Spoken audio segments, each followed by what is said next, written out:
Deuxième et dernier jour du deuil national décrété cette semaine en solidarité avec les victimes des récentes attaques sur le territoire national. Signe distinctif, le drapeau national en berne, l'annulation des spectacles, l'allègement des programmes de divertissement radio et télé. La loi est-elle respectée dans son application et pourquoi? Nous allons tenter d'apporter des réponses à ces questions avec Souri Ibrahima Keïta. Mesdames, Messieurs, bonsoir. Le Mali est en deuil. 3 jours sont décrétés par le chef de l'État. Les drapeaux sont mis en berne sur toute l'étendue du territoire national. Territoire national, vous avez dit. Eh bien, de façon à peine parcébée ou avec quelques inconditionnels en tout cas, selon les constats les plus optimistes. Beaucoup d'invités donc, quelques tondus. Cependant, pas n'importe quel tondu, il est vrai et fort heureusement, car l'ORTM qui couvre environ 80% démographiques et territoriaux du pays l'observe strictement. Qu'en est-il des autres obligés ou supposés tels? Le deuil national, période que la nation décrète pour la reconnaissance de tous les services rendus. Le plus grand symbole de la nation, c'est le drapeau national. Et en cette circonstance, les couleurs nationales sont mises en berne. Même les médias, c'est-à-dire audiovisuels, observent les manifestations d'envergure prévues pendant la période sont annulées.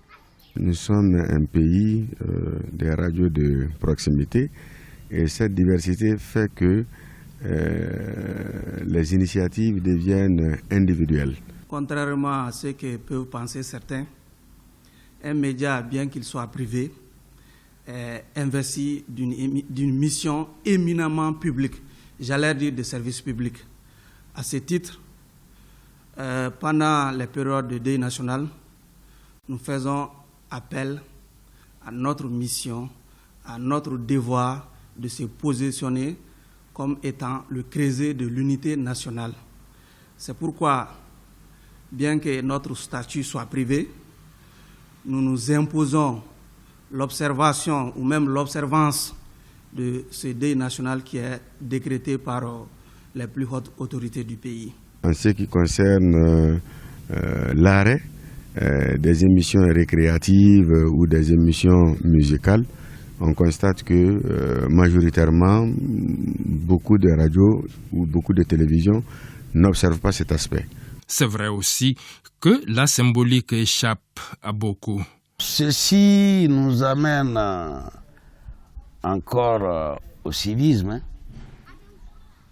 si vous voulez, à la connaissance des symboles qui caractérisent la nation. Vous savez, souvent, même quand l'hymne national est chanté, il y en a qui vaguent à leurs occupations, alors que c'est un moment intense que tout le monde doit observer.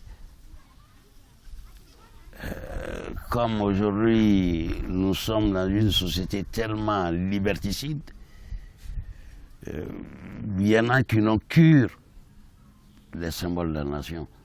Qu'à cela ne tienne. C'est une question de responsabilité.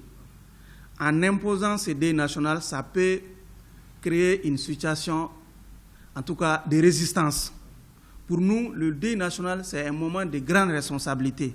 Qui parle de responsabilité parle de la particularité. C'est à chaque média de se souvenir souvent pendant ces grands moments d'émotion et d'amertume, de se rappeler de ses missions de service public surtout. Malheureusement, on n'a pas expliqué aux citoyens quelle est la signification de ces symboles pour qu'ils les comprennent et qu'ils l'intègrent. Parce qu'il n'y a pas de sacrifice ultime que celui de la vie.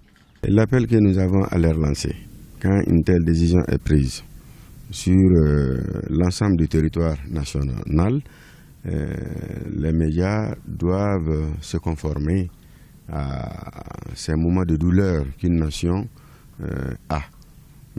C'est respecté, mais je pense qu'il faut que la manière de respecter soit uniforme.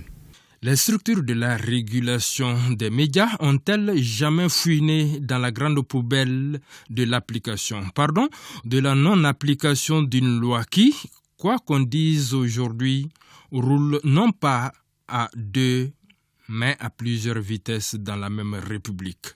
Qui a dit qu'il faut qu'un pouvoir arrête un pouvoir?